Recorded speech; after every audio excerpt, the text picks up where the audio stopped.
Question number 2. A constant force acting on a body of mass 3 kg. एक body है, उसके ऊपर constant force लग रहा है, ठीक है. इसका वेट दिया हुआ है 3 kg, इसका मास दिया हुआ है 3 kg. Increases its velocity.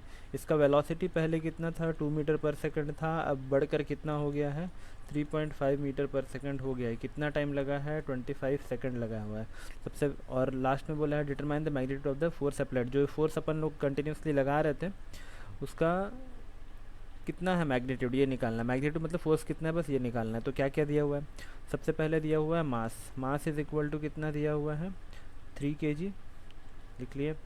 Initial velocity जिसको यू से डिनोट करते हैं वो है 2 मीटर पर सेकंड. इनिशियल वेलोसिटी को यू से डिनोट करते हैं.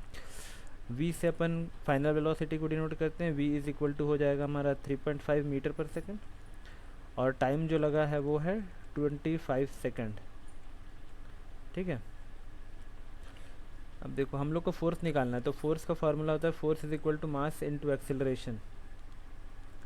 मास इनटू एक्सेलरेशन. एक्सेलरेशन का फार्मूला होता है वेलोसिटी बाय टाइम, है कि नहीं. तो हम लोग फोर्स का फार्मूला लिखते हैं यहाँ पर, क्योंकि दो दो इनिशियल वेलोसिटी भी है, फाइनल वेलोसिटी भी है, तो हम लोग क्या करेंगे, फोर्स इज इक्वल टू, हाँ एक और फार्मूला लिख लेते हैं. फोर्स इज इक्वल टू क्या होता है,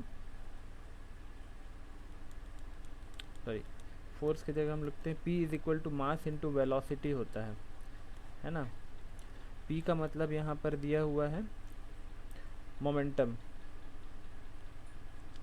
P का मतलब होता है मोमेंटम. मोमेंटम का क्या फार्मूला है, मास इनटू वेलोसिटी. लेकिन हम लोग यहाँ डायरेक्ट फोर्स के फार्मूला को यूज़ करेंगे.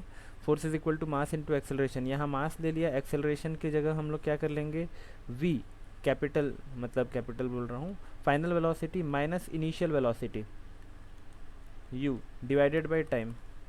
ये कर लेते हैं डायरेक्ट, है ना.